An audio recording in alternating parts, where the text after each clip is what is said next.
Vous n'avez pas pu venir hier. On va démarrer la deuxième journée du symposium, deuxième et dernière journée. So we're going to start the second and last day of the symposium. We're a little bit late, mais c'est pas grave. So Elatena Razafi from the University of New Caledonia, she will be the moderator for this morning session. Voilà, nous avons Elatena Razafi qui va être la modératrice pour la session de ce matin. Merci. Good morning, everyone. Hello. Bonjour. So we will start because we have a very long and passionate program. We are welcoming to begin Clara Filippi, who is preparing her PhD paper at the University of Louvain. And the title of her paper is New Caledonia, the Role of School on the Way to Reconciliation.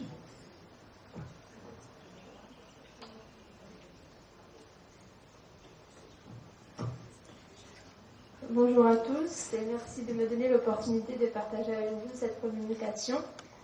Je m'appelle Clara, je suis née en Nouvelle-Calédonie et mes recherches portent sur la mémoire collective, la transmission de l'histoire, les processus de réparation et de réconciliation post-conflit.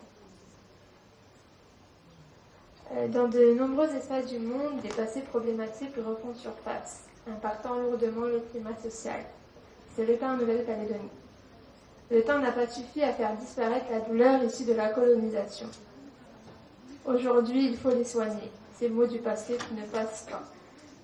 Mon but n'est pas de juger ces passés coloniaux ni de les comparer, mais bien de regarder ces situations en face, pour faire en sorte que la jeunesse évolue dans un climat social apaisé et sans rancœur. Mais comment faire? Mon objectif est de passer d'une situation où le passé est si lourd, ça ne marche pas.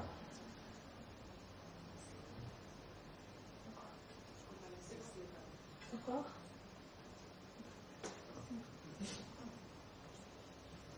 Mon objectif est de passer d'une situation où le passé est si lourd qu'il empêche le futur de se construire.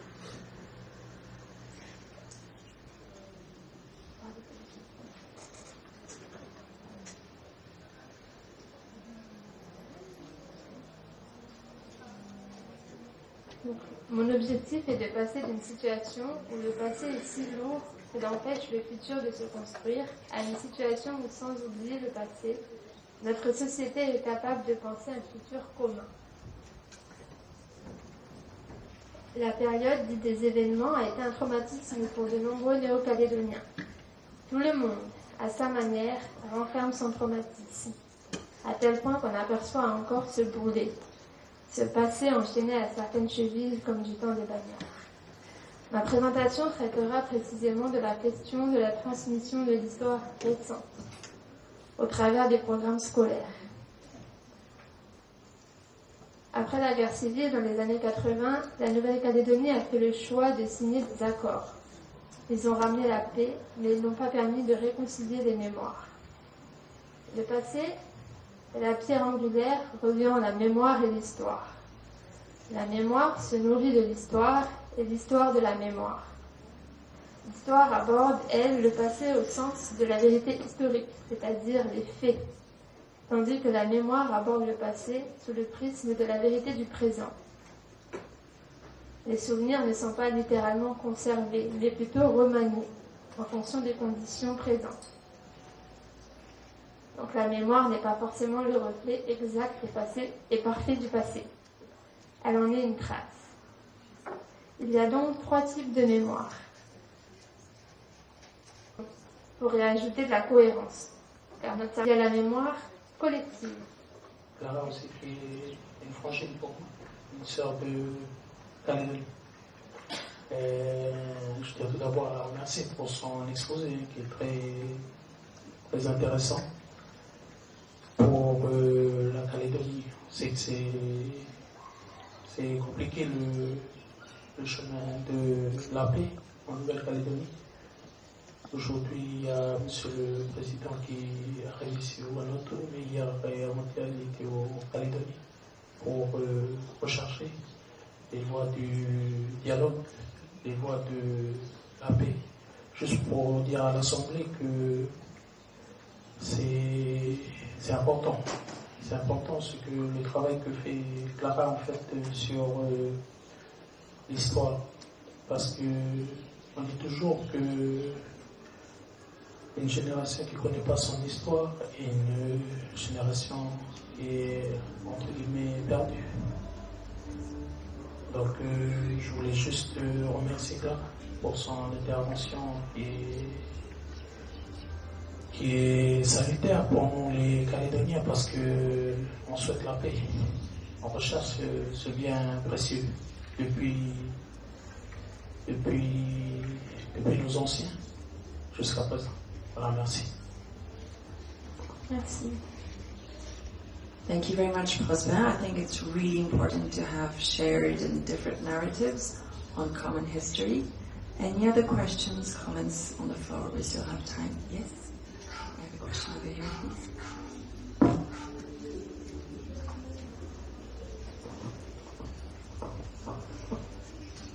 Thank you for your presentation. I like the way you distinguish between the memories of individual, collective, and official, which is something we also have in Fiji. My question is, are there conflicts between the individual, collective with the official, and is there a system whereby these conflicts are resolved?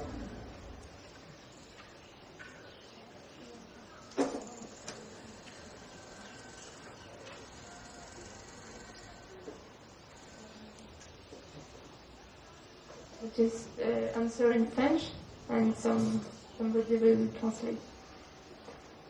Oui, il y a un gros conflit des mémoires en Calédonie. Comme je disais, comme une compétition des mémoires. Comme si on avait peur qu'un bout de notre histoire soit oublié. Donc on constate une compétition entre les différentes mémoires au niveau de la mémoire individuelle. Et ensuite, il y a un conflit des mémoires entre les mémoires qui sont individuelles racontées dans les familles, des récits, et ce qui est transmis à l'école. Donc, un conflit des mémoires entre la mémoire officielle et la mémoire individuelle. La mémoire officielle ne reflète pas tout ce qui est transmis au sein des familles de différentes communautés. Thank you very much. Does that answer your question? Is there a system that is used to resolve conflicts?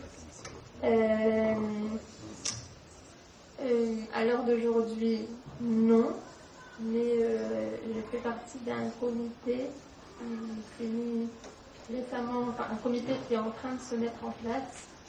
Mémoire, parole, vérité et réconciliation, dont l'objectif est de récolter toutes ces mémoires, de les travailler avec d'historiens et qu'elles participent à la transmission à l'école.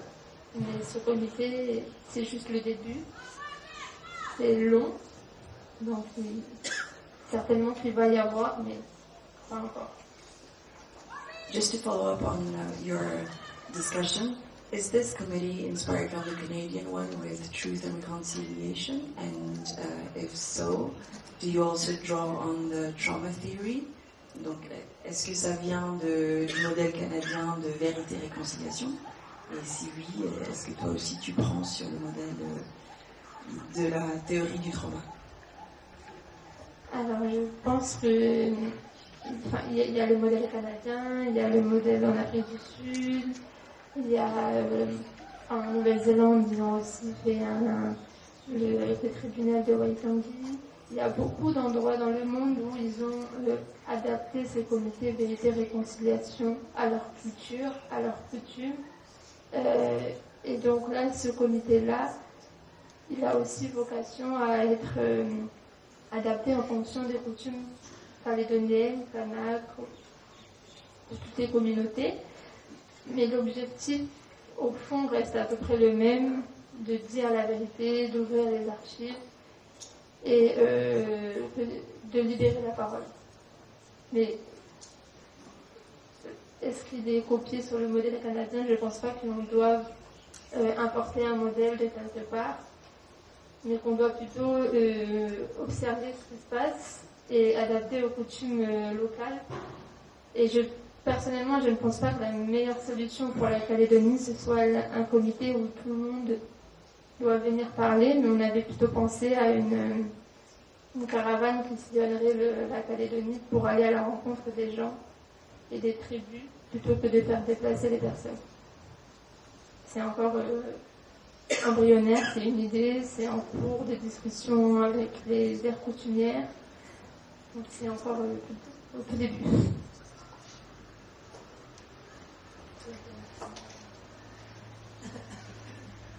Et la théorie du trauma, je pense personnellement que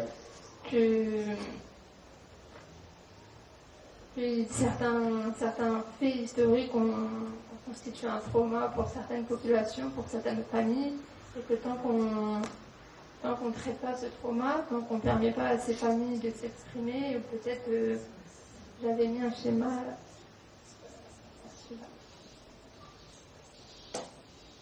Peut-être de passer par ces étapes-là, je pense que c'est un trauma qui va rester et que, alors je ne sais pas si ça répond à la théorie du trauma, mais c'est plutôt ces étapes-là desquelles je me sers pour sortir du trauma. Thank you very much, Claire. We have a few minutes left, 2 minutes left for any last comments or questions. Yes, Maya. Good morning, thank you. I had a question about what's happening in the schools. So you were talking about, the lack, I guess, of connection between these different forms of memory. But are you seeing activities that are able to bridge between particularly personal or collective memories and those official memories, or is it too political for that to occur in the school at this time? Alors jusqu'à présent,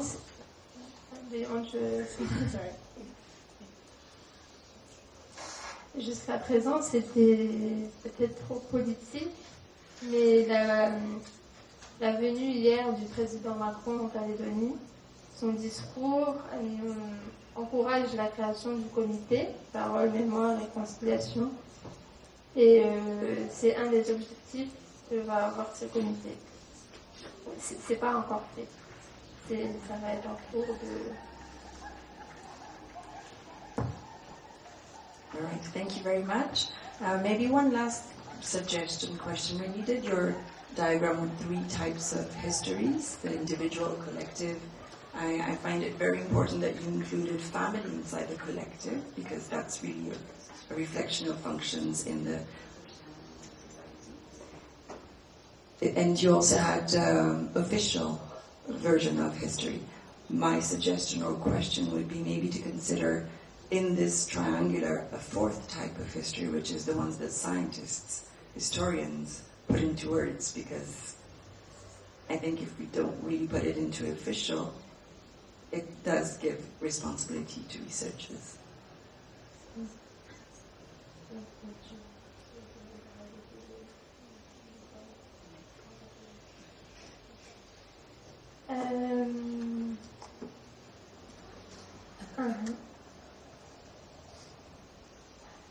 Je pense que j'avais inclus, moi, le travail des historiens dans la mémoire officielle, mais qu'en fait la mémoire officielle ne transmet qu'une partie du travail des historiens. Ou dans ce cas précis, dans ce cas-là, sur cette période des événements, les archives ne sont pas ouvertes. Donc les historiens ne peuvent pas faire le travail d'historien pour qu'on puisse le retransmettre à l'école. Donc c'est aussi un objectif du comité de demander l'ouverture des archives sur cette période. Thank you very much, Claire. A little round of applause, please, for all her work.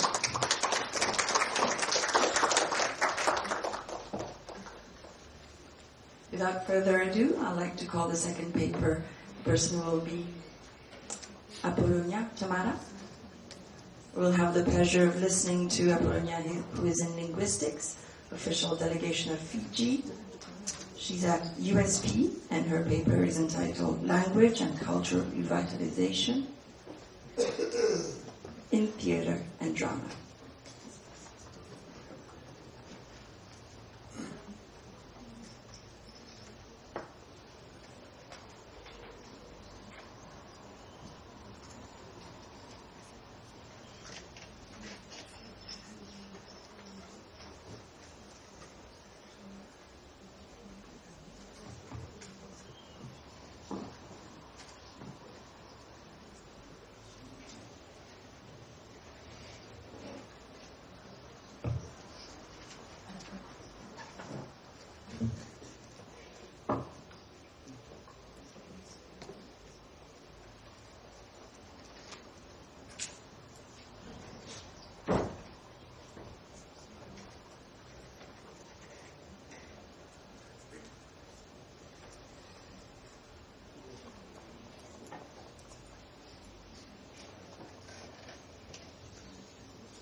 Bulabinaka to you all.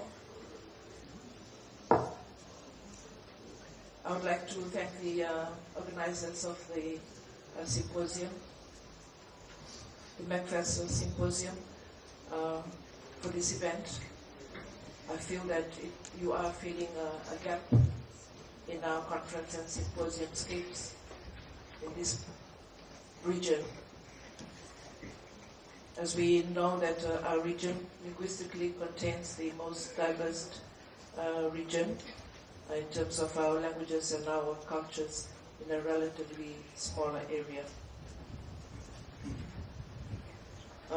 My name is not in the schedule, but I am Apollonia Tamata from Fiji, part of the Fijian delegation to MacPherson. My topic today is on language and culture revitalization in theater.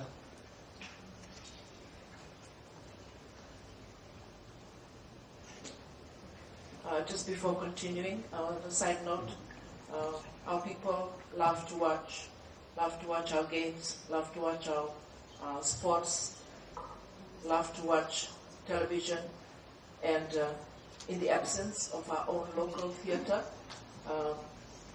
people in Fiji have taken to watch television series from Asia, especially now currently from Bollywood. So that is one of the reasons why when I was at the Tokyo Trust Fund, we started to embark on this project of writing our own local plays, which was well received. And now the texts that we wrote, 3 texts, are now used in high school's curriculum as part of the Fijian language drama in the curriculum. So I have been part of the project that writes in the vernacular and now included in the curriculum.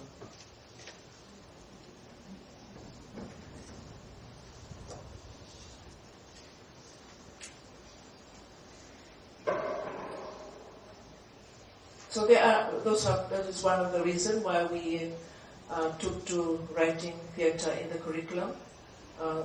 The main reason is to revitalize language and culture in Fiji. And I see this role quite critical in festivals, in events like MacFest, where there are a lot of revitalization and performances in art, culture, and language. Because to revitalize one, to revitalize language, is also revitalizing the other culture.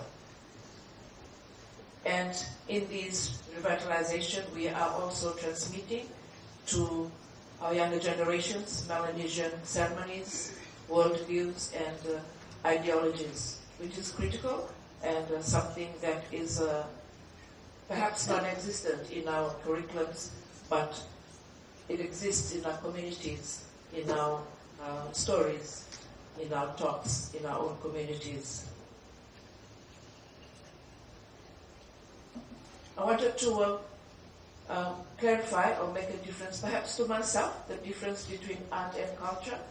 What is art and what is culture, and art and culture in theatre. So sometimes it is not easy to differentiate between art, what is art as seen by the Western world, and what is culture as seen by the Western world, and what we, the owners of the language and culture, see as the difference between art and culture. So I have taken to infer the difference between the two terms as what is natural, what is performed naturally in a culture, in ceremonies, in our communities, in our families, that is our culture. But what is not natural, but created, but performed in other spheres, that is perhaps what is seen as art in the Western world. Now, art and culture in theatre.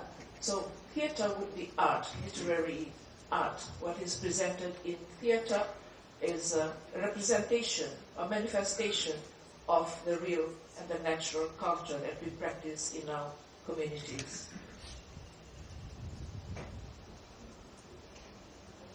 We have local playwrights in PNG, not that there is only one, there are many, I am sure, with the many languages you have in PNG, but I quote on, I mentioned Leo Hannett, as he is one of the PNG playwrights that is taught in the curriculums in some universities. In the play, Ungrateful Daughter depicts indigenous people as active players in the struggle against European domination. It was premiered in Canberra, outside of PNG, which is considered safer politically. That was back in 1970. And also, there is around the National Theatre of PNG. And local playwrights write with the perspective of being a local person and their indigeneity and their values and the meanings of their cultures represented, manifested as art in the literary world. So Melanesian and Pacific Island playwrights is a relatively recent phenomenon, a response in and of colonial intercession. The plays draw from traditional practices and incorporate them into plays, dance, song, chants, ceremonies. One can see this in Leo Hannett's play, The Ungrateful Daughter, where the daughter refused to be married off to a European man, and she runs away to her people, to the midnight club, to share her sorrows and miseries in being raised as an adopted child in a European family. However, in the play, Leo Hannett describes the political will of a people to maintain their own culture and the ceremonies in weddings, for instance. Playwrights in the Solomon Islands, I mentioned just a couple that I know. This Man by Tony Hughes and Francis Ugotu, and Say by Axel Tim. So native playwrights are politically, economically, and socially aware and heroic in the struggle against colonialism. So the struggle against colonialism shows up in the theatre that is presented in our local plays. Playwrights in Vanuatu, you are known for the One Small Bag Theatre, the first indigenous theatre in the South Pacific. Uses Bishlama. However, there may be non-indigenous playwrights in one small bag.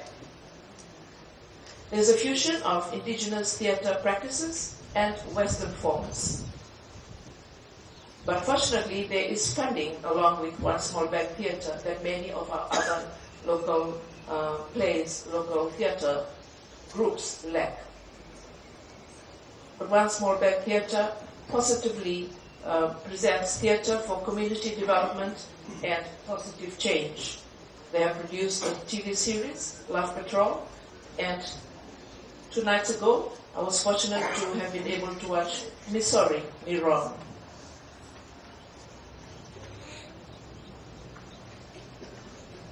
Playwrights in Fiji, We have had Pio Manoa, who wrote a play called Rachel, Chona Vola, who wrote the play No Mololoma, plus 2 others. However, these 2 are writing from a Western perspective. They were pretty much trained as playwrights and theater experts from the Western university education. But recently, myself and Larry Thomas wrote Lakovi and Nailululu in the Fijian language.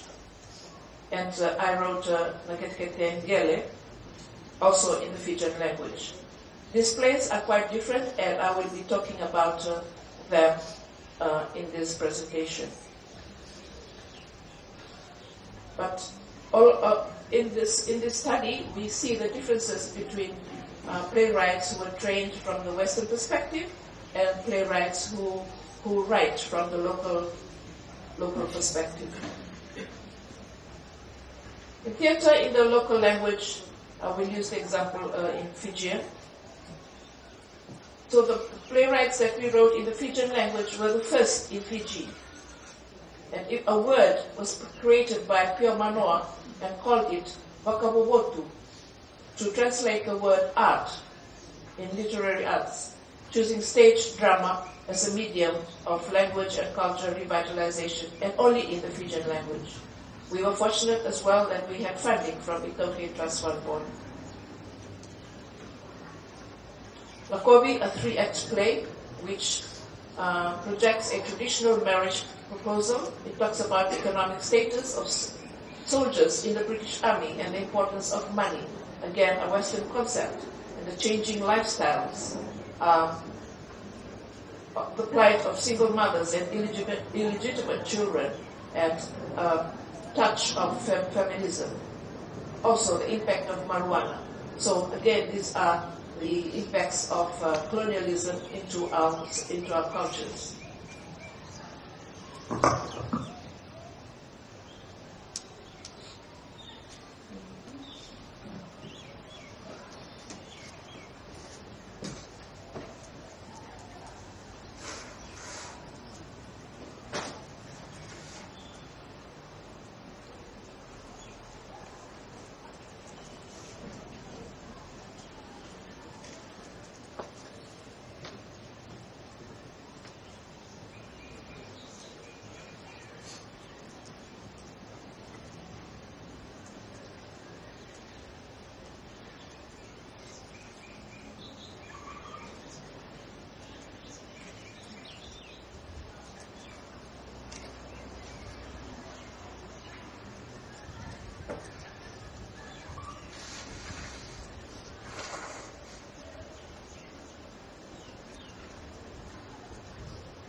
But because of time constraint, I will go on to the next play and not play the clips.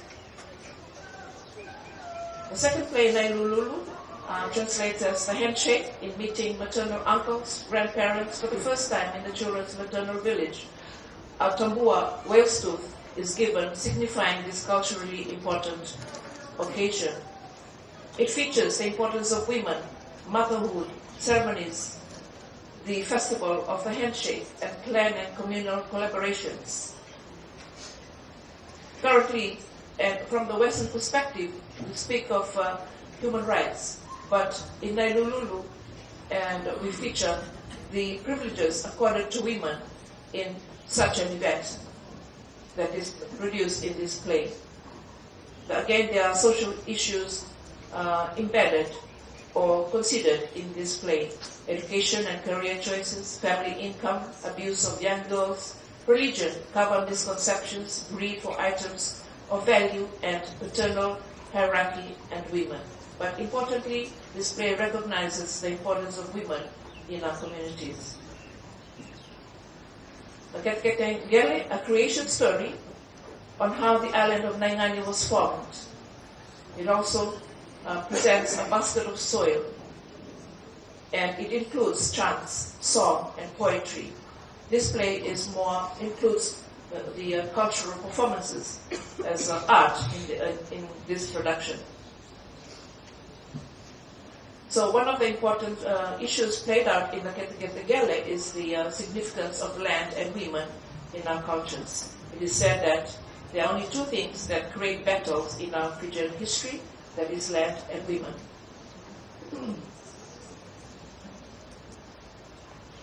The features of the play, it includes indigenous directing compared to the other two plays, which makes it a little bit different if you have old indigenous people directing our plays. Chiefly family, the critical importance of chiefly families, traditional maso and herbalist, sakuka, the myth factor that explains unexplained phenomena, the land and women factor, and the traditional ending, which reflects on community values. So these plays revitalize ceremonies, relevance, meaning, and language. The literary arts in Fijian theatre are a local story in the local language, which also describes the connection between natural resources and the cultural ways of connecting between our cultural resources. Ceremonies, language and protocol, chief, people, values and meaning, and also our connections with the ancestral world.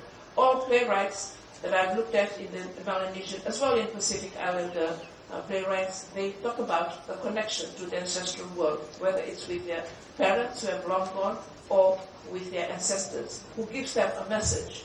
So that is also a feature of our plays, of our theatre, the messages from the ancestral world. They may talk about it in dreams, they may talk about it in things that are manifested to them in their visions, but that is part of our theatre world. Thank you very much. I commend you, Apollonia, for all your work. It's very inspiring. I think we have the privilege of... And I think the is something we need to hear more often.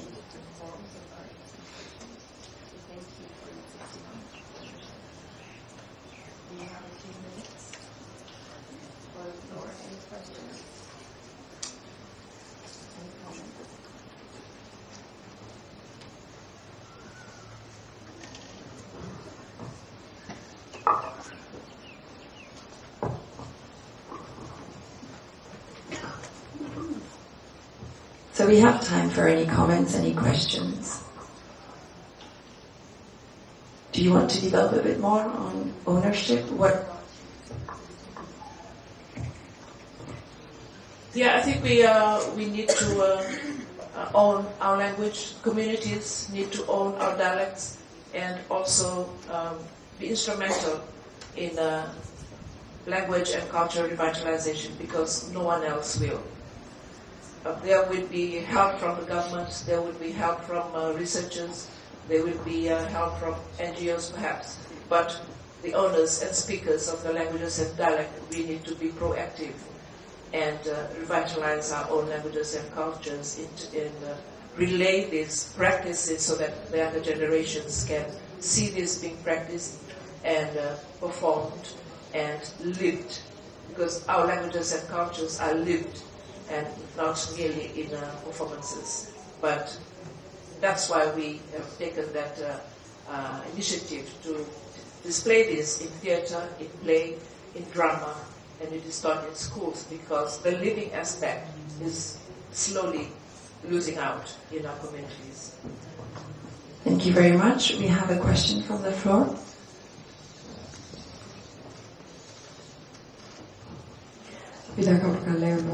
Dr. Tamat, for your presentation.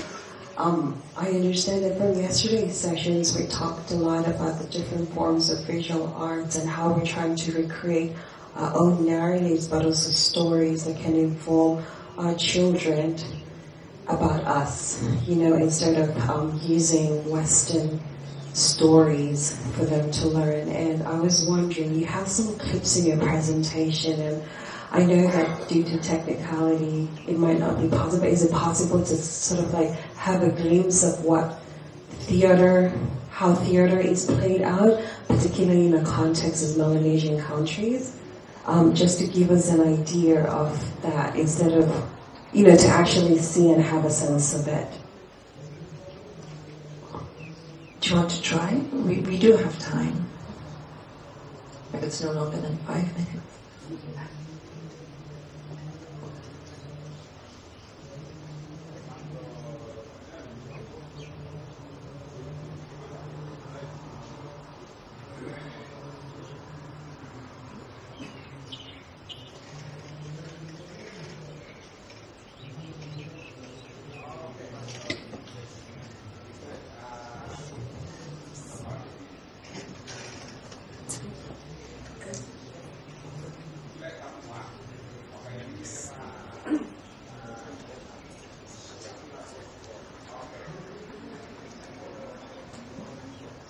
Sorry, it's not possible. It's a bit too complicated, but we'll share the link.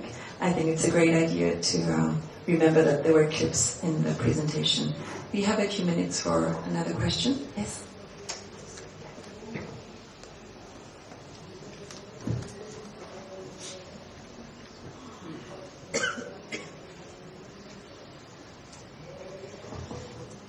Thank you. Thank you so much, Apollonia Tomato, for that presentation. Maybe added to the point that was raised earlier, just around, kind of building that capacity, because, of course, playwright is a very specific form of writing, and especially when you're talking about, more indigenous playwriting. In Vanuatu, as you mentioned, we're familiar with One Small Bag, and, I grew up watching One Small Bag. That's part of, the life here in Vanuatu. And I just wonder about what efforts you see and foresee to kind of build capacity of indigenous playwrights across the Pacific, because, you talk about relevance and meaning and all of those things, which are very important. And we're writing in a particular time setting and a particular moment in history and culture, and we really need to be able to capture that. I am a writer, but I don't do playwright. Are there opportunities to kind of build that capacity across the region, across the sub-region of Melanesia, but of course across the Pacific sub-region? Thank you. I think that's where we see festivals like this MacFest. It has that potential to build these capacities amongst our own people.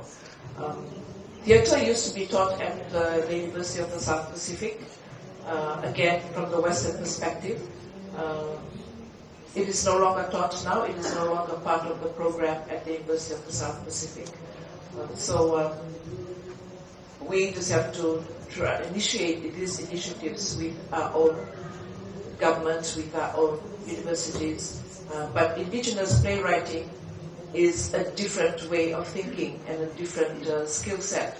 So again, there needs to be some initiative on that to build that capacity in our Melanesian countries. Polynesian countries, they have a lot of playwrights, more than us, playwrights, and because that is positively encouraged in places like New Zealand and Hawaii, whereas in the Melanesian countries we pursue that individually in our countries. But again, MacFest would be a good way to have that initiative in training indigenous playwriting and indigenous directing. Directing is also critical because we perhaps have the same way of thinking in terms of relevance and meaning of our cultures. Thank you very much, Apollina, for that answer. I think that calls to some collaborative, interregional playwriting, cross borders and plurilingual. That's a beautiful call that I think we're just hearing. Thank you very much for your question. We have a last question from the floor. Yeah, first, thank you very much, Apollonia, for the very interesting and inspiring talk. I would have a question. You mentioned playwriting and theater in Fiji. What role theater has in school? You mentioned school for transmitting knowledge. And is theater and indigenous playwriting practiced in school? And if not, what possibilities do you see to implement such knowledge transfer? Thank you. I think in the school curriculums, they look at it as a literary text, and the messages that can be viewed in reading the plays, but not in the practical sense of acting and directing in the schools. The curriculum only gives it, some space because there are other literary genres to consider in the curriculum, and not only plays. But some schools also teach Shakespeare and other plays in the English language. But in Fiji, the Fijian language curriculum teaches these plays at least in the schools, and at least the messages are coming out from there.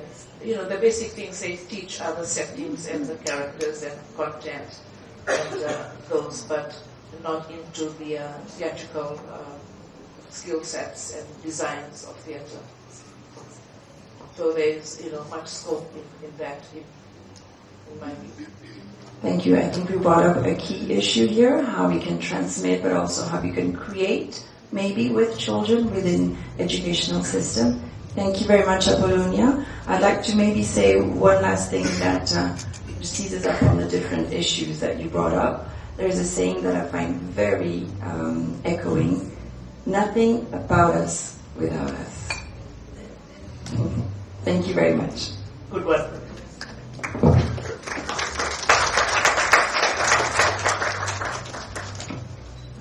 Now I'd like to call Lesale Roberts to the floor. She will be presenting from the University of James Cook. She's a PhD candidate, and her paper is entitled Safeguarding Melanesian Identities Through Languages.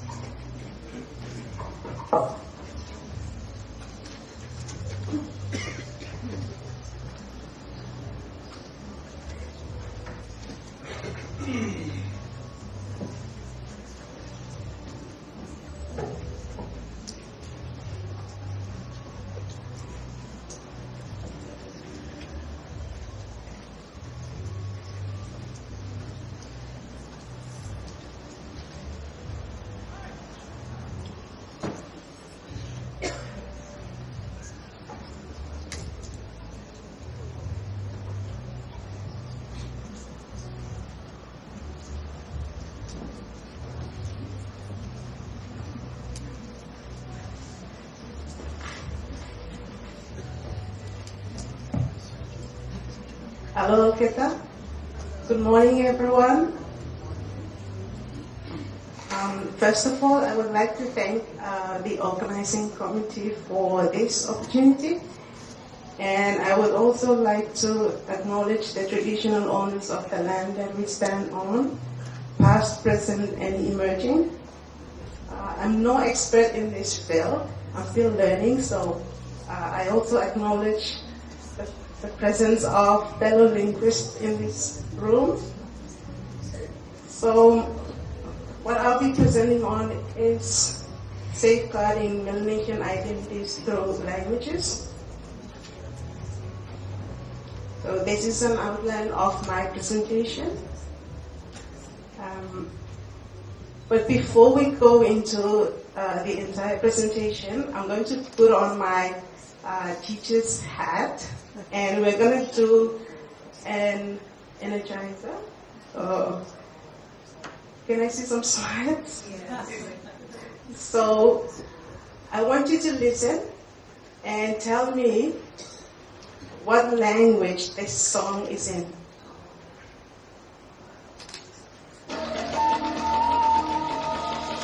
Di halaman, bilang kami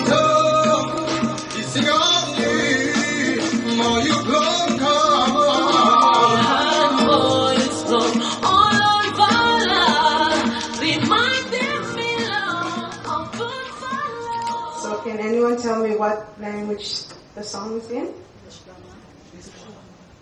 Are you sure? See, that's something that's really special about Melanesia. So we have this language that is multilingually intelligible in all three countries, PNG, New Caledonia, PNG, Solomons, and Vanuatu. But before we go into look at that as a one of the positive things about Melanesia, I'm just going to take you back to some of the misrepresentations of Melanesia in Western discourse. So according to Dr. this is a Solomon writer. I like reading his works, and it said that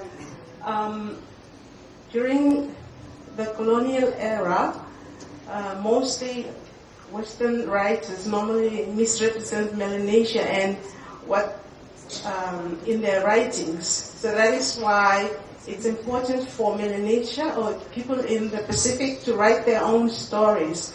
So instead of looking at the diversity of culture and the linguistic diversity as a rich cultural heritage, it's normally looked as though it's a problem. So what he's trying to say is that we as Melanesian need to write our own stories and represent us in discourse, and instead of believing what others say about us. So a friend of mine told me about this with acronym, and I also went to read about this psychologist, Joseph Enrich and other psychologists. They wrote this paper in 2010 about this acronym. The WIT stands for Western Educated, Industrialized, Rich, and Democratic. The idea is that psychology concentrated too much on these people when making claims about humans in general. But that shouldn't be the case, because being different is also good. So if we look at what ethnic diversity is, it refers to the presence of people from a variety of cultural and ethnic backgrounds or identities. So that should be seen as something positive about especially people in Melanesia. So let's have a look at the linguistic example here of having different identities. So I used a personal example. At home, I speak Lewo Farsu, which is a language on Eti, that's my own vernacular, with my parents, my siblings, my grandma, and my 18-month-old son, because I want them to learn the language. I then speak Bislama with my partner, who is from a different island, and he speaks French, and I don't. Instead of English, and with my 9-year-old daughter, I sometimes code switch, meaning using one and then another, between Lewo and Bislama, as well as my friends and colleagues in Vanuatu. So, and then in the classroom as a teacher, I speak English to my junior and senior high school students. I also speak English to my Australian friends and other international students and my advisors at my university. So my point here is using these different languages gives you the different identities. So that is something that you should be proud of. Okay, let's have a look at why am I talking about all this in Melanesia. So let's have a look at on a global scale. If you look at this map here from the Endangered Language Program, look at the dots So the dots, the black dots, the red, orange, and so on. So the darker the dot, it shows the degree to which the language is endangered. So if you look closely, look at Australia. Some of the languages are already extinct. If we look at on a regional scale in the Pacific and specifically at Melanesia, it's also very dangerous at the moment with all the red dots. So this should give us a picture of the status of our languages, even though we say that we have a lot of languages, but we need to preserve them. And then we also look at the language hotspots across the world, and when we say language hotspots, what we mean here is the languages in areas with many languages near extinction. So you will notice that Eastern Melanesia is also a hotspot. And then another clear picture of the whole world, you will notice that in places where languages are dying, in Oceania alone, there are 733.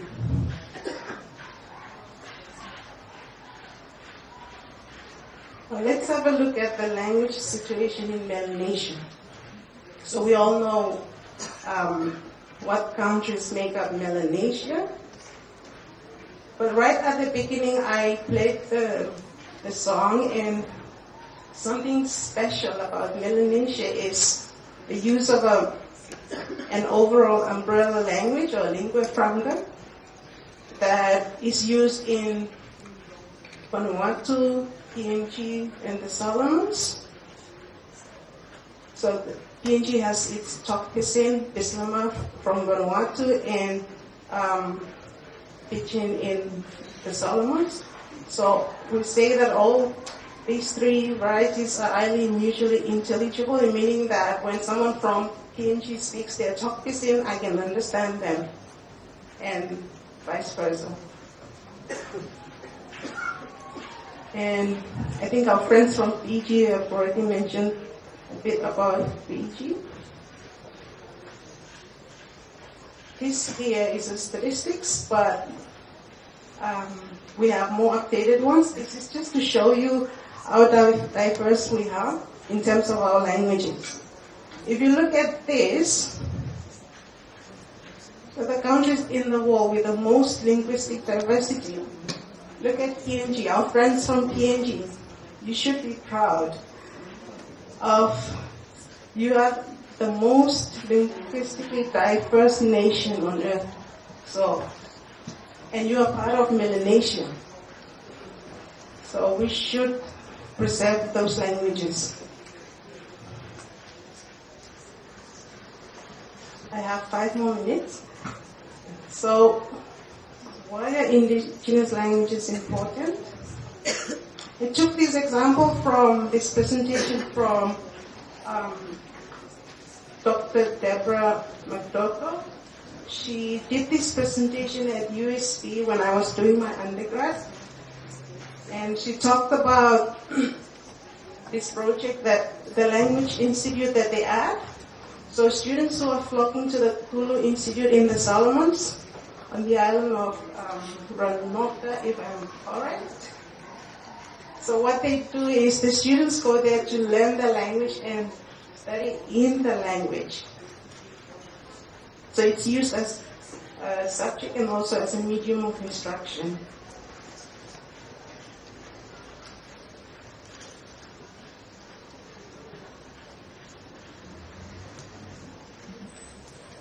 So I wanted to use this example because it's a specific example from Melanesia, and it could be replicated in Vanuatu. I'm not sure about PNG if you already have a language institute.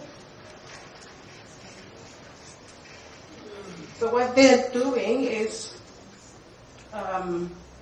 in the northwest Solomonic branch of the Western Oceanic, spoken on the island of Ranonga, of the New Georgia group of Solomon Islands. Now, their population is around 6,500 people, but what she said was that 30% have already at least taken one course from the Kulu Institute. So that's a good thing.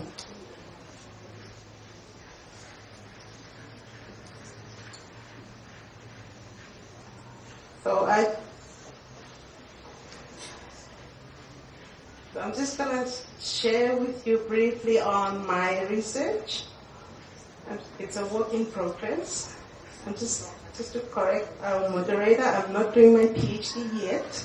I'm just in the first 6 months of my MPhil.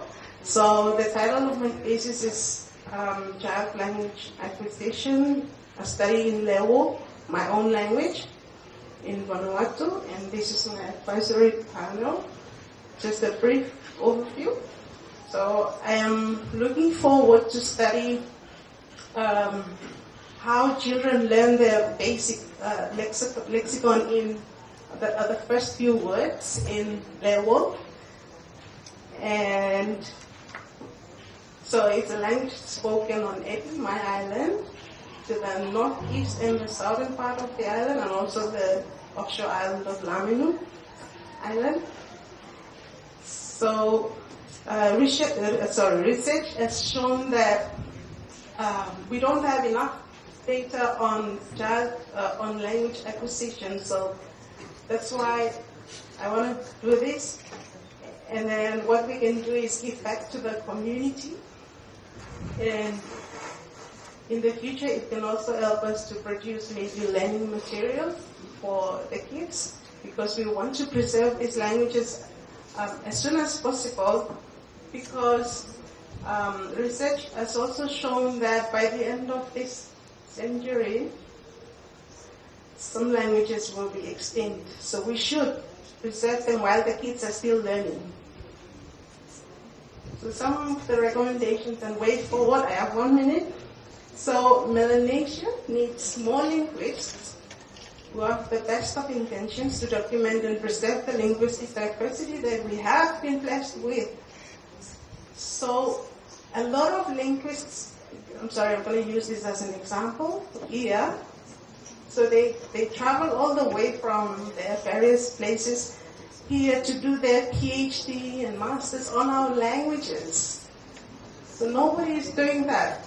So we need more linguists to work on that on the one hand, and on the other hand, you don't have to be a linguist to document or preserve your language. So you need to speak it to your kids so that it gets passed on to the next generation.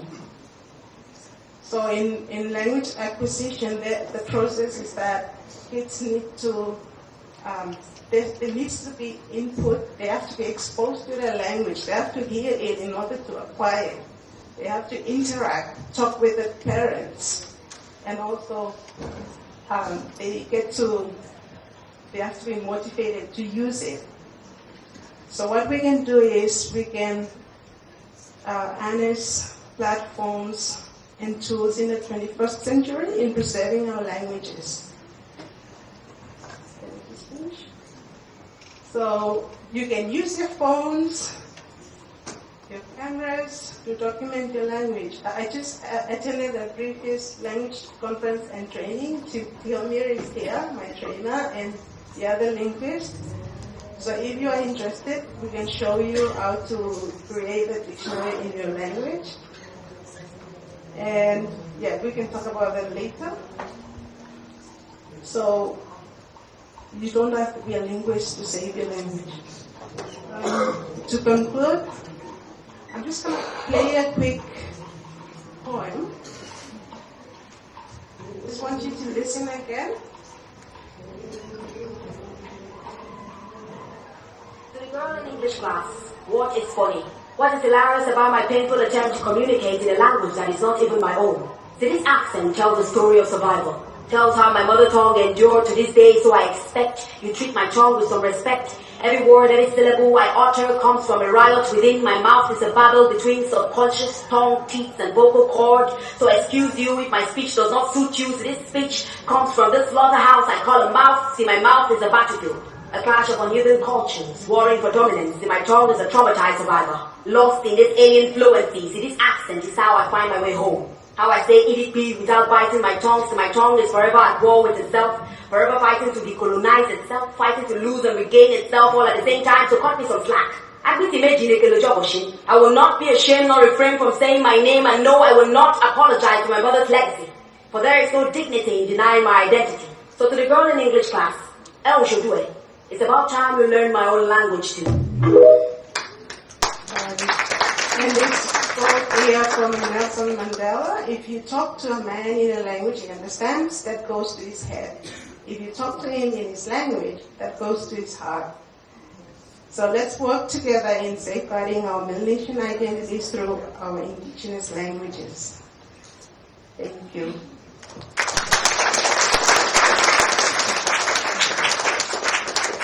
Thank you, Jonas. I'm trying to speak to your heart. Sorry, Dr. Bisam. Thank you very much, Lesani. That was a beautiful talk. I really think it's inspiring that you constantly reminded us the first experts of languages are not linguists, they're the speakers. So we have the treasures in us. Any questions?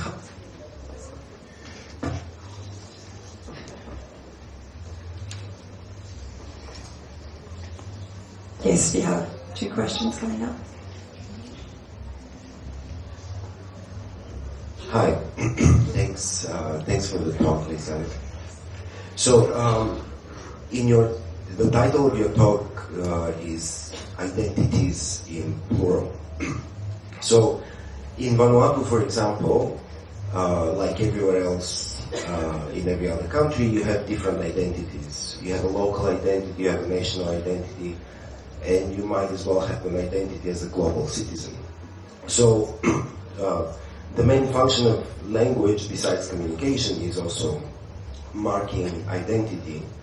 And if you go to England, people speak different dialects, and and that marks where they come from and where they belong. So it's the same in Vanuatu, only in Vanuatu you have different indigenous languages, and you have Bislama as a marker of national identity, and then you have English and French as markers of this belonging to a wider world. Right.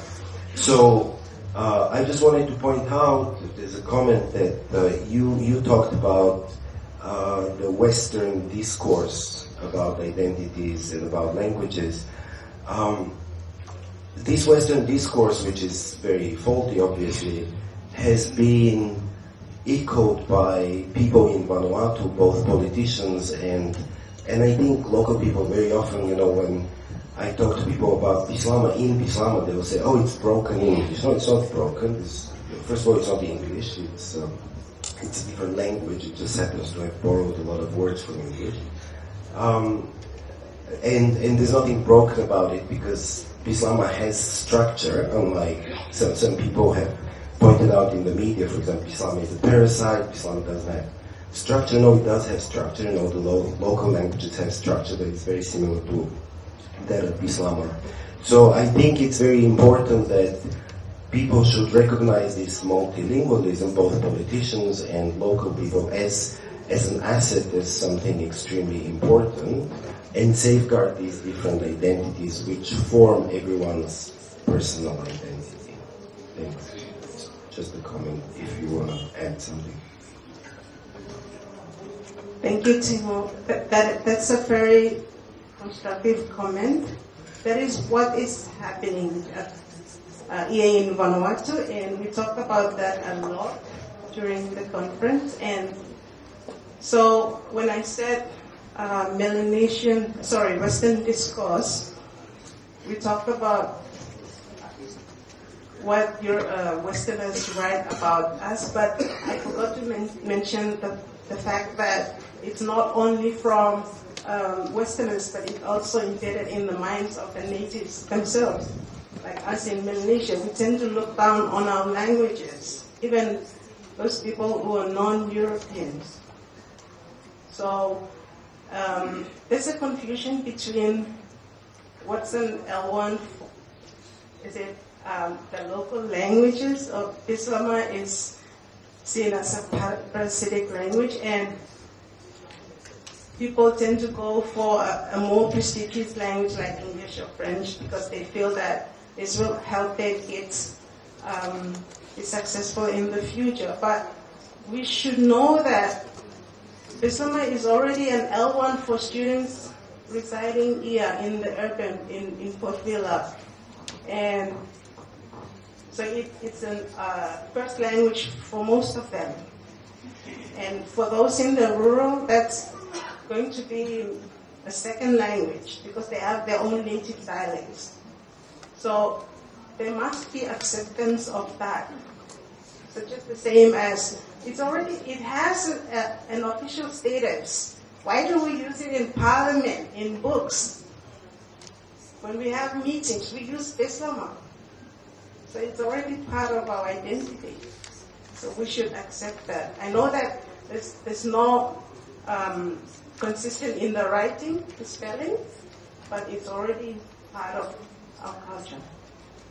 Thank you, Timo, for raising that. Yes, it's true that identity and language is really two parts of one same continuum on the same spectrum. Coming from a social linguistic perspective, I personally think that as researchers we have to take responsibility in the way we word languages and identities. And when you so rightfully said we ourselves look down on our languages, I think the first way of looking down is by saying dialect. It's a language. Because from a linguistic I see that variation. But if we consider the effects, the symbolical and the social effects of the word dialect, with its history, we're looking down at something that's being used as a language space, as a social space, as an identity space. So I call more for saying languages to what people use as a system to identify, to socialize, and communicate. Just a word from a social linguistic perspective. We have a last question from the floor. Yes, thank you so much for your presentation, and I'm really learning a lot.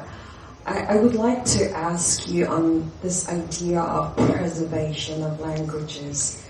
Now, I'm asking this because if you look at today's context, the mobility of people from one place to another has increased, also being influenced by external factors, as well as intermarriages and, the continuity of kingship and lineages.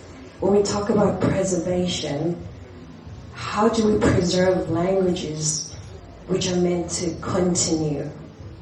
And is preservation the right concept to use when we're discussing the revival, the continuity of our languages? And if there's anything that you would like to use instead of saying preservation, because when we preserve, we're trying to protect, whereas languages are embodied, are shared, and they're meant to continue. And so they're also intertwined as you move from place to place. You learn different languages, and you become your language as well. And so this idea of preservation from a mobility perspective limits. And so as linguists, how do we pave a pathway that encourages young people or people of the region specifically to harness the different languages that they learn from the different places that they live? Thank you for that. Is that a question? Yes. I think my friend Timo can help me with this question. Because he's an expert in the Endangered Languages program, so he might give an idea on how we can do that.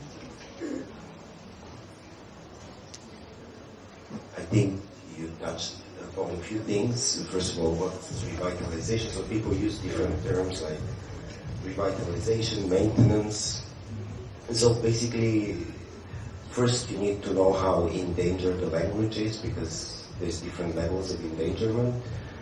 So there are languages that might be spoken by just a couple of people, but generally if they're transmitted to the youngest generation, they're not that endangered, but they can still be considered endangered because, for example, they're not used in many domains, they're not used in school, not in church, not in the media.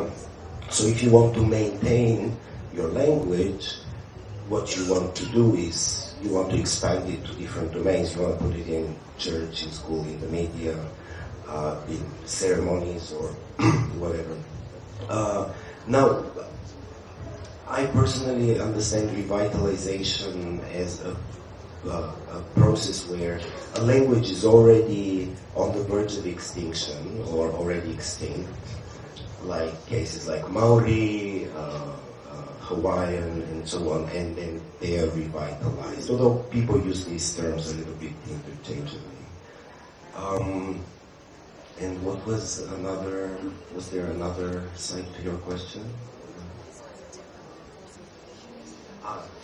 Yes, the preservation. Like people talk about saving languages, and then some people joke about how do you save them, like press save on the computer, or what do you do? So it's important to press save on the computer, which is basically documenting them. So you have to record them, you have to annotate them, and you press save, and then you archive them. But that itself will not save the language from going extinct if it's on that path already. But that's basically what you need to do first in order to do the maintenance and revitalization, where you save them from extinction. But these are not the best terms. I think language maintenance is probably the most neutral term. But it should be up to the communities to do all of that, and experts and researchers should be there to help, and up to governments as well. Thank you very much for your answer and contribution to the discussion. There is one thing that your question raises. I think we should also remember or remind ourselves that language is a right, and on the very legal, jurisdictional aspect, as a right, we can claim language, whether revitalization, maintenance, or preservation. We're claiming a right, and we're enacting the right. As soon as we speak those languages, we're enacting something that is given to us as a right. Maybe a little reminder of the legal aspects. Again, thank you very much, Leslie, for your beautiful talk. Round of applause.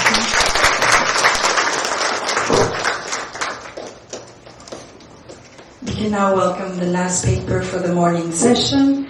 We have two honorable representatives of the Academy of the Kanak Languages. Let's welcome Prosper Puedi and Annick Kazovenoy from Kanaki, New Caledonia. Their paper is entitled Writing to Safeguard Orality of the Kanak Languages. Puedi.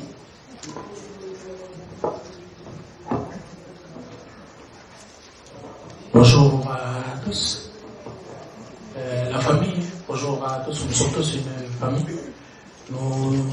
Avant de commencer notre sujet, nous avons là sur la main un manon avec un collier et une couronne qu'on voudrait poser ici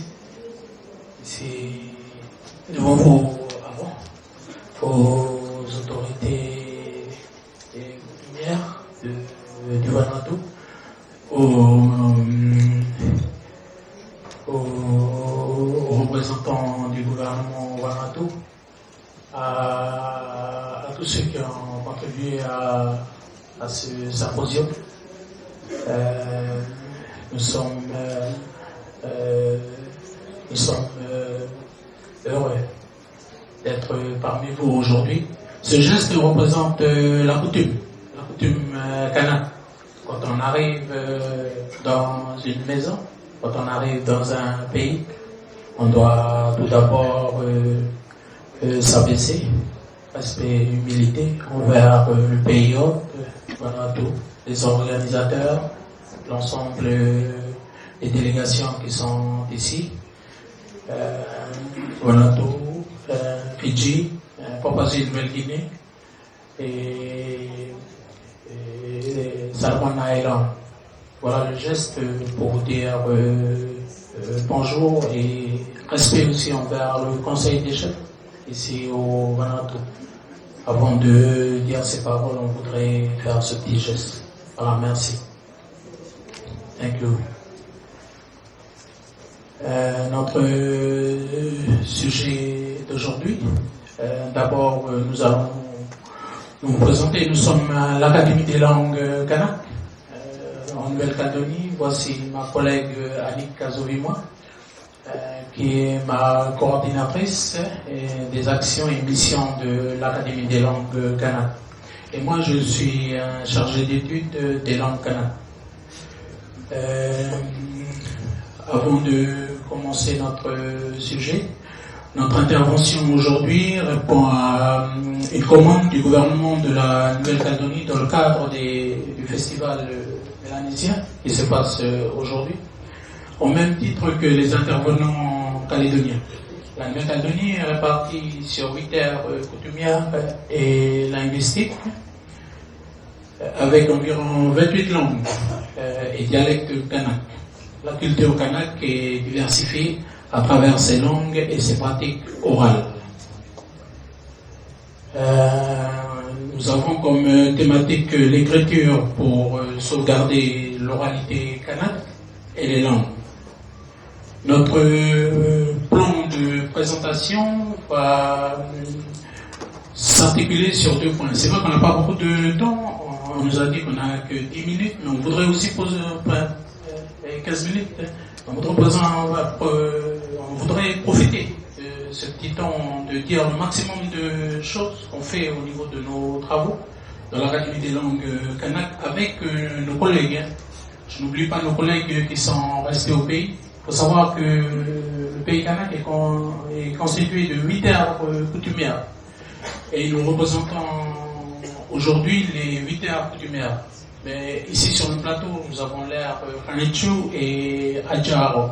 Mais nous avons ceux qui sont restés au pays et qui nous ont légué la mission de venir présenter le travail en commun devant ici l'Assemblée. Nous allons tout d'abord faire une brève présentation de l'Académie des langues kanak et ses missions. Et nous allons aussi passer dans un deuxième point sur la thématique d'aujourd'hui, l'oralité kanak, la sauvegarde et la transmission. Pardon. Bonjour à tous. Alors moi je vais parler déjà de la création. L'ALK, l'Académie des langues kanak, doit son existence avec l'accord de Nouméa qui a été signé en 1998. C'est là où l'ALK est précisé dans un texte en tout début du document, au point 1.3.3. Il est dit dans ce document qu'une académie des langues kanak, établissement local dont le conseil d'administration sera composé de locuteurs désignés en accord avec les autorités coutumières, sera mise en place. Elle fixera leurs règles d'usage et leur évolution. 9 ans plus tard, il y a une délibération qui est votée au Congrès de Nouvelle-Calédonie qui date du 17 janvier 2007 et puis qui précise notamment les missions de cette académie. Il y a également aussi, ce que je veux préciser ici, c'est que l'institution a un statut d'établissement public du gouvernement de la Nouvelle-Calédonie qui a des missions précises et qui doit rester dans le cadre de ses missions.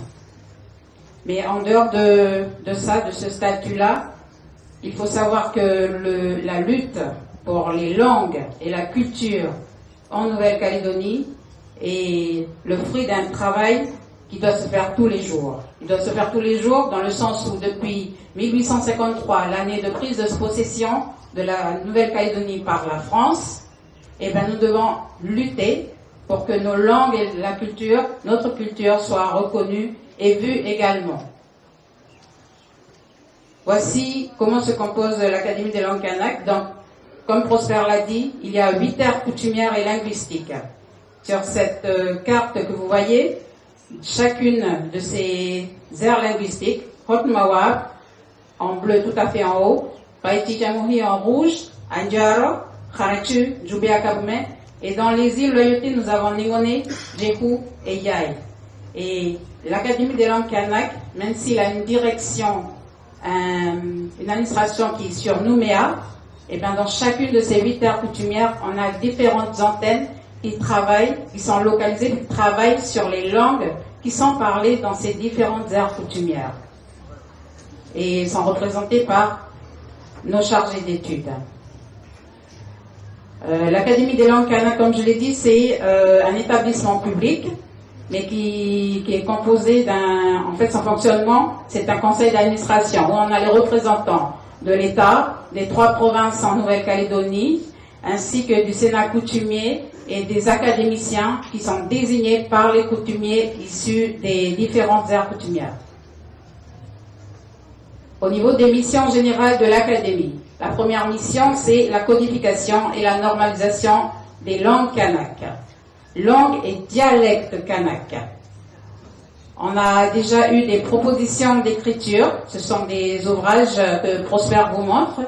On a ici la dernière proposition d'écriture qui a été publiée en langue Yai. Et 3 autres sont en cours sur les langues Jawe, Chemohi et Fagaouvea. Nous verrons après des images qui vont suivre. Ce travail-là ne se réalise pas comme ça. En fait, il y a une méthodologie de travail qui demande à ce que on travaille avec plusieurs acteurs, des locuteurs, les structures coutumières, notamment le Sénat coutumier, le Conseil d'air, des institutions, les enseignants, parce qu'au niveau de la codification de la graphie à utiliser, ce sont les enseignants qui sont les premiers à utiliser cette écriture-là.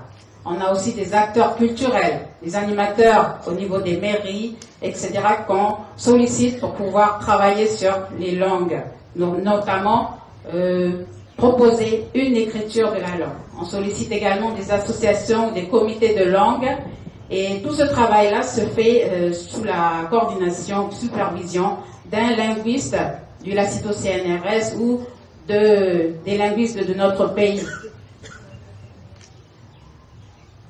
Voici quelques exemples des propositions d'écriture qui ont été publiées. Donc nous avons la langue Jehu tout à fait en haut, Jehu, le Fénéningone, le Nakweni qui est la langue de l'île des Pins, le Païti, la langue de Ponéré-Ouin-Fondimier. D'autres qui ont suivi par la suite le Nankhantu, la langue Djoubea, le Melanesian, le Nanoume, et le dernier qui est sorti, c'est la langue d'Ouvea. Nous avons aussi d'autres missions. Les autres missions de l'Académie des langues kanak, c'est la promotion et la diffusion de l'écriture dans divers espaces, c'est-à-dire dans les médias. Nous avons un partenaire local en Calédonie, c'est Calédonia TV. VTU avec la radio, un de ses premières. Et la presse écrite, le pays, construire les loyautés, etc. On a encore beaucoup d'autres travaux.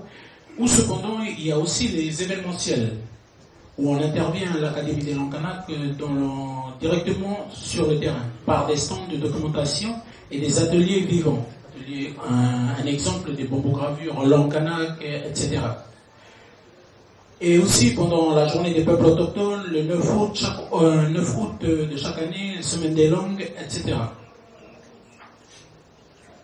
Nous avons aussi une autre partie qui est sur la documentation des langues et dialectes kanak, en partenariat avec les 3 provinces. Il faut savoir que la Nouvelle-Calédonie est divisée en 3 provinces, nord, sud et île. Pour des formations à l'écriture des langues auprès des enseignants et la production d'outils pédagogiques. Exemple, nous avons 6 comptes ici, sur plusieurs langues. Hein. Celui-là, par exemple, c'est sur la langue Jehu et d'autres comptes. Sur les autres langues kanak. On n'a pas encore travaillé sur tous les 28 langues kanak, mais on y travaille. Nous avons aussi le projet d'élaboration des dictionnaires en ligne sur Internet. Hein. En langue Jehu, une langue des îles Loyauté de la Nouvelle-Calédonie, et nous-mêmes une langue du sud de la Nouvelle-Calédonie. Et de 2 didacticiennes en langue kanak. Négoni, langue des îles Loyauté aussi de Marais, et de Djoubéa qui est en cours d'élaboration. Pour cela, nous avons aussi pour but de faire connaître nos langues kanak, à savoir qu'aujourd'hui nous vivons dans un monde numérique. Donc, nous utilisons tout ce qui est en notre possession, comme par exemple le site web de l'ALK. Nous avons un site web de l'ALK si vous voulez connaître nos missions, nos objectifs, nos travaux. Et nous avons aussi une application traducteur ALK dans les smartphones, dans les téléphones mobiles. Nous avons aussi un site Facebook, parce que aujourd'hui tout le monde est dans Facebook. Et puis nous avons aussi YouTube. YouTube sur Internet où on stocke toutes nos publications et nos données dans 8 chaînes. C'est-à-dire 8 chaînes, pourquoi? Parce qu'il y a 8 langues qui sont reconnues pour l'instant en Nouvelle-Calédonie. On travaille avec les enseignements en Nouvelle-Calédonie. Donc nous avons 8 chaînes. Si jamais vous ratez nos publications sur Facebook, vous pouvez les retrouver sur la chaîne YouTube. Et enfin, nous voulons, comme on vous l'a dit tout au début, nous voulions toucher tout un grand public, c'est-à-dire même les plus petits aussi. Nous avons un site TikTok. Comme nous avons dit auparavant, tout le monde est dans Facebook et TikTok aussi. Ensuite.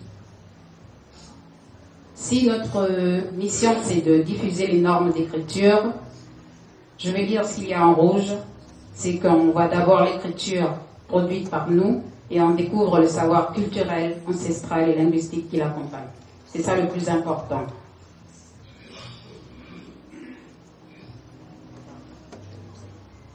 Voici 2 exemples qu'on a choisis pour vous présenter ça. Le recueil de contes en Yai, la langue d'Oubéa. Ce recueil présente des textes qui projettent, en fait, qui montrent la vision des gens d'Oubéa, leur vision du monde à travers des textes bilingues. À côté, vous avez également un ouvrage trilingue, en langue indie, en français et en anglais. Donc, il présente des techniques de cuisson traditionnelles de la région de Wailou. À l'ALK, nous avons aussi des publications sous forme de collection. Une collection témoignages, à l'exemple de Tokanot, collection proposition d'écriture, collection chemin des cultures, et une autre collection qui paraîtra prochainement, c'est collection proverbes. Nos missions s'accentuent également sur la collecte, parce que c'est le principal travail que nous devons mener en amont avant de produire l'écriture. Il faut aller collecter les langues sur le terrain. Donc, à travers ça, nous travaillons sur des thématiques diverses. Notamment ici, on a un exemple, c'est sur les poissons. Donc, c'est un ouvrage qui sera possible de voir prochainement, parce qu'il est en machine actuellement. Et donc, cet ouvrage-là est issu de collecte de terrain sur les poissons.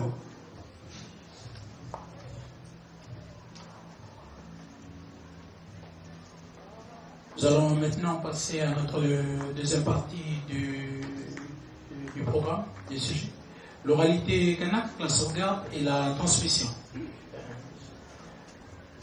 L'oralité kanak, c'est avant tout ce qui fait appel à l'usage de nos langues kanak, c'est-à-dire les contes et légendes, les histoires et anecdotes, les discours coutumiers, les discours généalogiques, ou huanimo en langue Hanechu, ou vinimo de ma langue.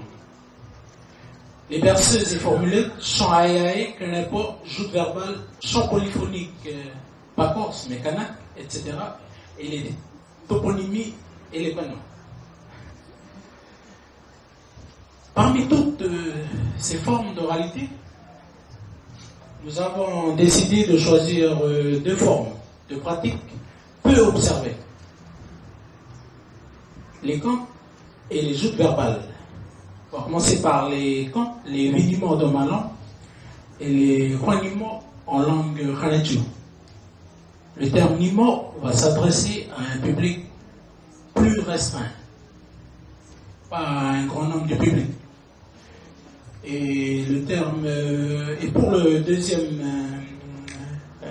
forme d'oralité, les Krimpo, les joutes verbales en langue Khalenju, forme de poésie rythmée et scandée à la cadence du pilou qui demande un échange verbal. Source de plaisanterie, son espace de diffusion est plus ouvert à un grand nombre de publics, de personnes. Exemple, lorsque notre délégation calédonienne intervient n'importe où, on peut entendre cette forme de joute verbale. Iwa titi iwaka, iwaka, napokai, napokenjen, napokenjen, kanaki kei, kanaki kenjen, kanaki kenjen, iwa titi iwaka, iwaka, iwa titi iwaka, iwaka, iwa titi iwaka, iwaka, napokai, napokenjen, napokai, napokenjen. Voilà, c'est juste un exemple de jeu verbal qui est ouvert à un grand nombre de publics. Ensuite, nous avons aussi un exemple de création en Kalimpo, qui est ouvert aussi au grand public, mais en langue Kalinchu. Donc, je laisse la parole à la locutrice de la langue Kalinchu de prononcer cette jeu verbale. On va nous dire qu'on n'a pas beaucoup de temps, mais on va essayer d'utiliser ce temps à bon escient. Voilà. Donc le texte que vous voyez sous les yeux, c'est en langue Khalenchu et il raconte l'histoire.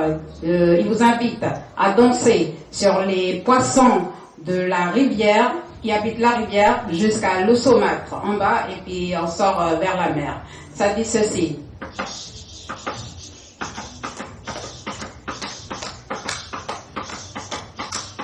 Highway, the temple of the Cassiana we love her. Manga Pirandari Paretu Watete. When a push, Kereja we Tiquasanga and Waiter. Mabita Rukamu and no father. Come on, young. Akatana Bakura Kapu water. Keren Sane Kopiti upon the sea. Le principe de ce canapon, c'est de... Je vais arrêter.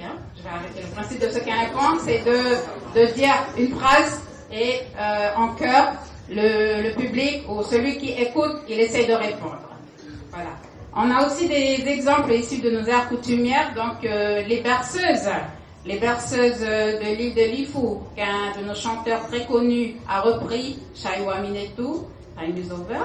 On a aussi les Ifedichache, les contes, les Ejomè aussi, ça ce sont des supports de notre oralité de Nouvelle-Calédonie. Voilà.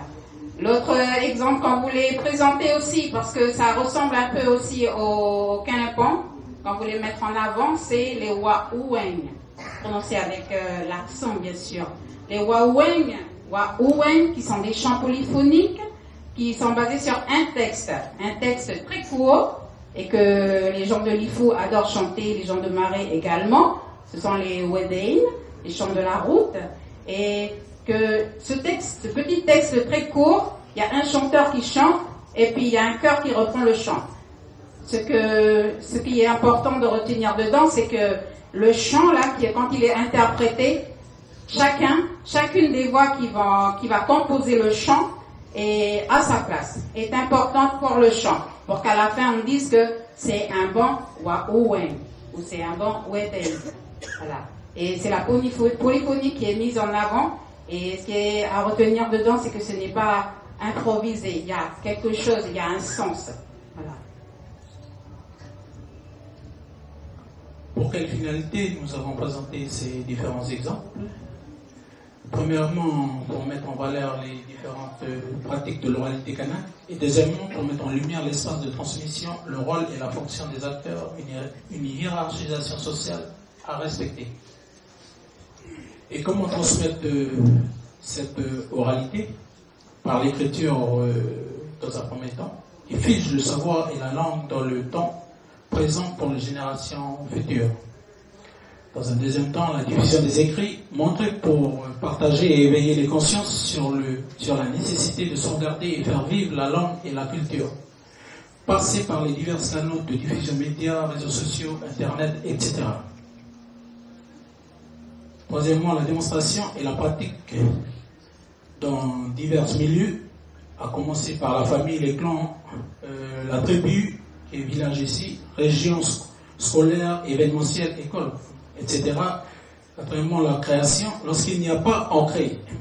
Exemple sur le thème de l'eau, une berceuse que j'ai collectée dans ma région, dans une tribu, dans les chênes, sur ma région, ma commune à Wailou, dans une des tribus de la commune de Wailou, tribu de Gandé, une berceuse sur l'eau que je vais vous l'interpréter.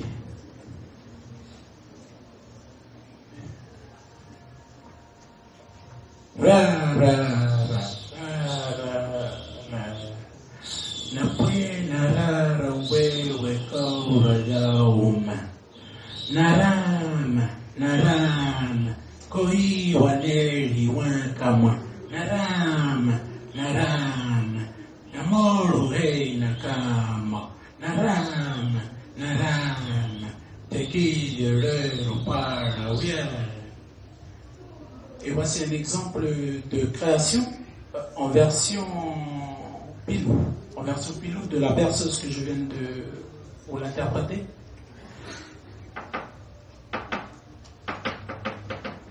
Narama koi waneli wakamwa narama namoro hei nakama narama tequila para bien. Normalement, après, on enchaîne encore, mais comme on n'a pas beaucoup de temps, et qu'on nous a signalé, vous pouvez continuer un peu plus longtemps, mais on va respecter le temps. Pour conclure notre présentation, on peut répondre à notre question de départ. Faut-il passer par l'écriture pour sauvegarder notre oralité en Mélanésie? Nous pouvons dire et affirmer que oui, sous 4 formes. Premièrement, maintenir dans l'espace et le temps le travail de transmission et de sauvegarde sur les langues et les cultures en Mélanésie.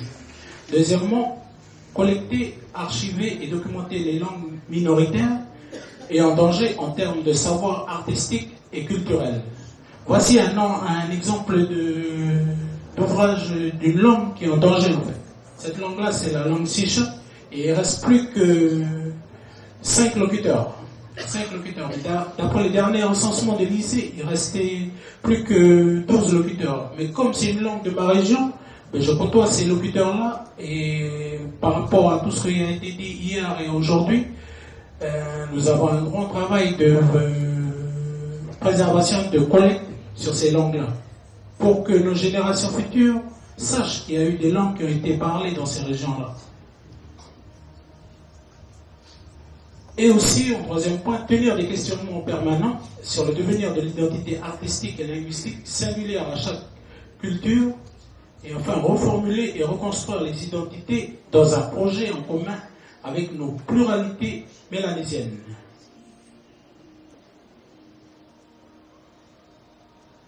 Thank you, Thomas. Thank you, Thomas. Merci beaucoup.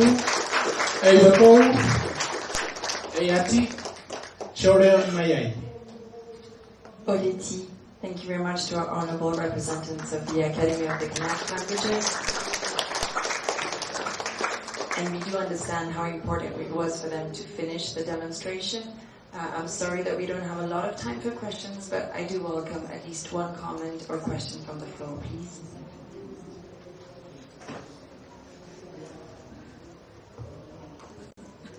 Yes, thank you.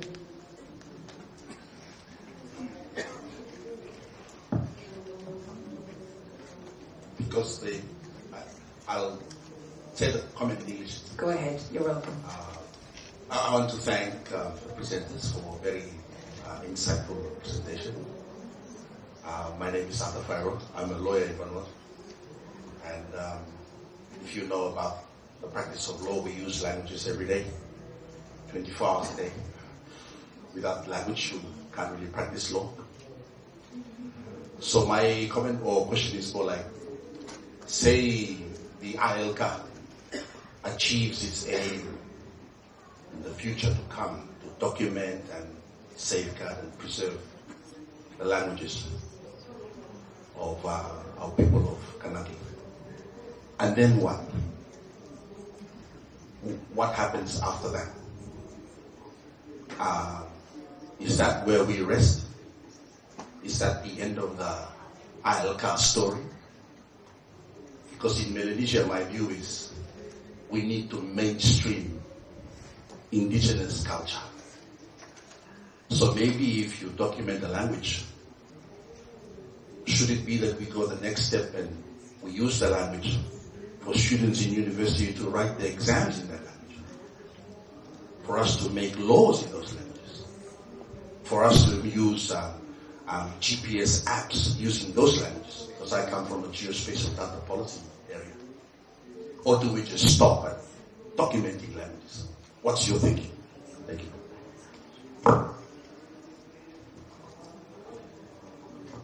Thank you very much for your question.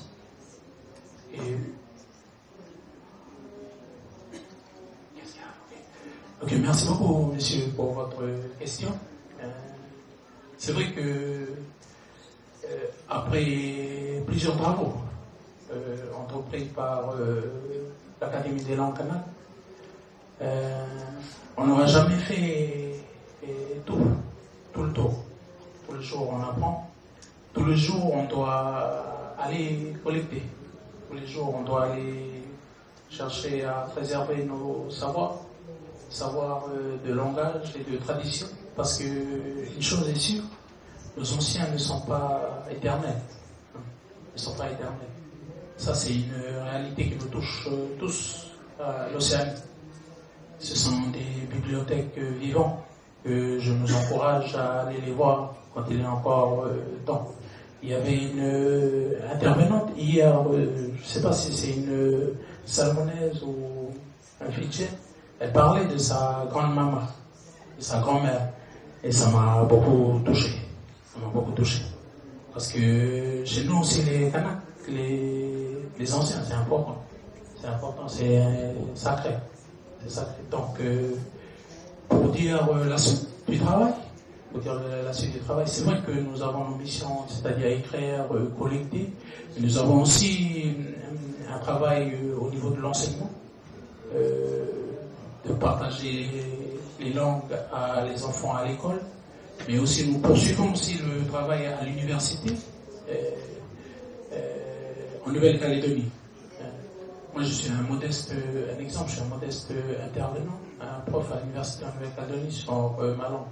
Et je travaille en collaboration avec Elatania, avec les autres collègues en fait. C'est-à-dire que nous devons toujours continuer le travail. Toujours, sans cesse, c'est une reformulation permanente. Voilà, merci.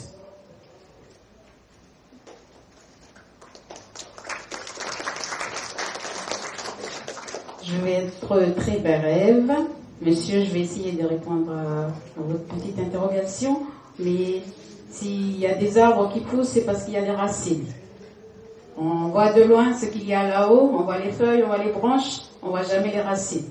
Mais nous, on essaie toujours, nous les peuples d'ici, Vanuatu, nous les peuples de Bienji, de Salomon, etc., on essaie toujours de retrouver ce qu'il y a en bas, parce que c'est ce qu'il y a en bas et on vit avec. Voilà. La langue, c'est le vent qui souffle. Et nous, on est juste les porteurs, les messagers. On est juste là pour illustrer ce vent. L'Académie des langues kanaks illustre ce vent-là qui tourne, mais à nous de faire en sorte que cela reste. Et ce qu'il y a là-bas, le dessin sur le sable, c'est ça que nous devons préserver.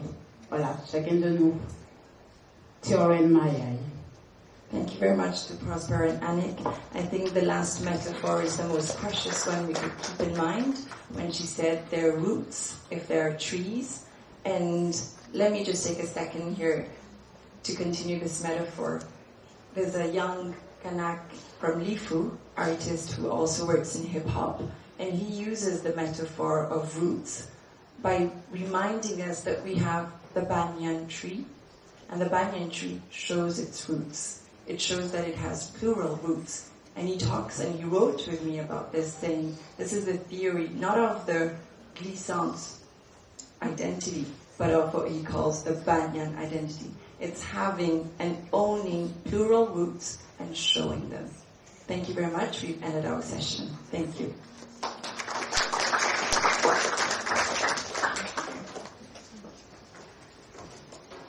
So we have 10 minutes for a coffee break, and then we have the rest of the morning session.